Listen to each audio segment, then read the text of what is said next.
Jesus of Nazareth. We know him as the healer, the shepherd, the one who multiplied bread to feed the hungry and raised the dead back to life. In every story, across all four Gospels, his power is always used to restore, to build, and to save. But there is one exception. There is one singular, terrifying moment where Jesus used his supernatural power not to create, but to destroy.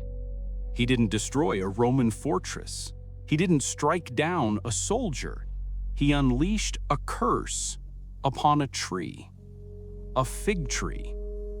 For centuries, skeptics have pointed to Mark chapter 11 as proof that Jesus was emotionally unstable, that he was just hangry and lost his temper.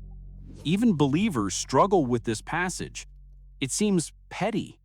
It seems completely out of character for the Savior of the world.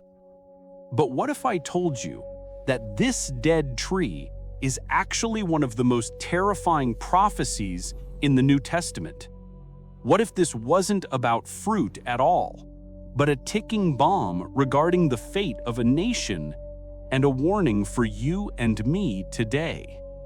Let's decode the only miracle of judgment Jesus ever performed. To understand the why, we have to look closely at the when. It is Holy Week, the final countdown to the cross. The atmosphere in Jerusalem is electric and tensions are high.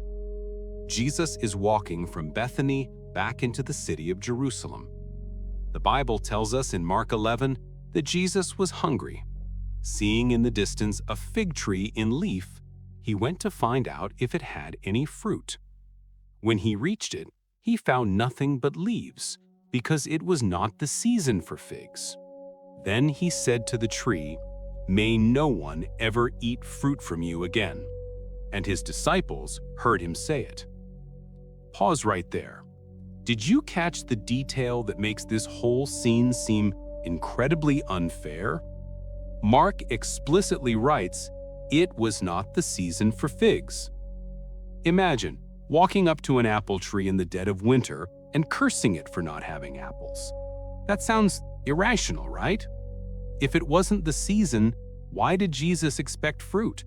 And why punish the tree for simply obeying the laws of nature? This is where most people stop reading. They conclude Jesus was having a bad morning. But to a first-century Jew, and to anyone who understands the botany of the Middle East, this scene screams of something else entirely. Let's talk about botany for a minute. In Israel, fig trees produce fruit in a very specific cycle. Before the main harvest of juicy figs comes in the summer, the tree produces an early crop. In Hebrew, these are called pagrim, or in English, breba figs. These are small, edible knobs that appear simultaneously with the leaves. Here is the key you need to remember.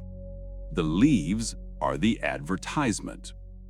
If you see leaves on a fig tree in springtime, it is a biological promise that there are early figs hidden underneath.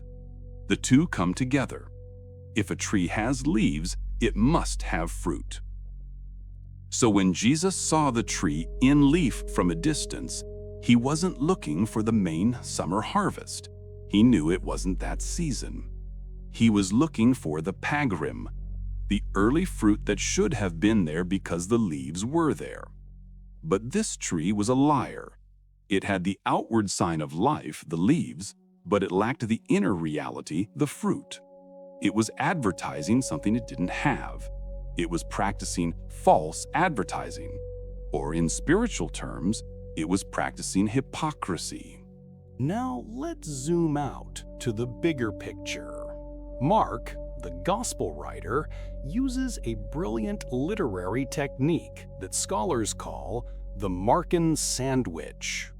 He starts one story, interrupts it with another, and then finishes the first one to make a theological point. Here is the sandwich. Layer 1. Jesus curses the fig tree. Layer 2. Jesus goes into Jerusalem and cleanses the temple.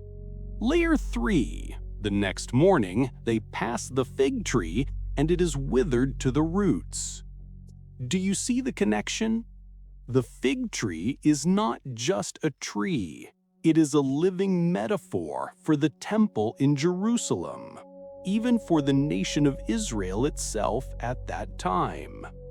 Jesus walks into the temple immediately after cursing the tree. What does he find? He finds leaves. He finds activity. He finds noise. Priests are chanting. Sacrifices are burning. Money is changing hands. It looks alive. It looks religious. From a distance, it looks like it is bearing fruit for God. But when Jesus looked closer, just like he looked under the leaves of the tree, he found no fruit. He didn't find prayer. He didn't find justice for the poor. He didn't find righteousness. He found a den of robbers. The temple had become exactly like that fig tree. All leaves, no fruit. All ritual, no relationship. And just as the tree was judged for its deception, the temple was about to be judged for its hypocrisy. This wasn't a temper tantrum. This was a prophetic act of judgment. By cursing the tree, Jesus was acting out a living parable. He was effectively saying, because you have the appearance of godliness but deny its power, you will wither. And 40 years later, that prophecy came true in a horrifying way. In 70 AD, the Roman general Titus marched on Jerusalem. The temple, that magnificent structure that looked so alive and permanent, was burned to the ground. Not one stone was left upon another. The system that had leaves but no fruit was destroyed. The tree withered from the roots up. It's a terrifying historical reality, but if we leave the story in the history books, we miss the point for us today. Because you see, in a spiritual sense, I am a fig tree. You are a fig tree. Jesus didn't hate the tree because it was weak. He didn't curse it because it was struggling to grow. He cursed it because it was pretending. There is a massive difference between a sinner who knows they are broken and a religious person who pretends they are perfect. Throughout the Gospels, Jesus was incredibly patient with fruitless people, tax collectors, prostitutes, the broken. He watered them. He nurtured them. But his harshest words, his only act of destruction, was reserved for hypocrisy, for the Pharisees, for the whitewashed tombs, for the leaves without fruit. It forces us to ask a hard question. Do I have leaves? Do I have the Christian lingo? Do I have the church attendance? Do I have the perfect reputation on social media? But if Jesus pulled back the leaves of my life today, would he find fruit? Would he find patience, kindness, integrity when no one is watching? The curse of the fig tree isn't just a story about God's anger. It's a severe mercy. It's a warning designed to wake us up. God is not impressed by our leaves, our performance, our masks. He desires the fruit of the Spirit. So was Jesus hangry? No. He was heartbroken. He was looking at his people, whom he loved, and seeing a religion that had become a hollow shell.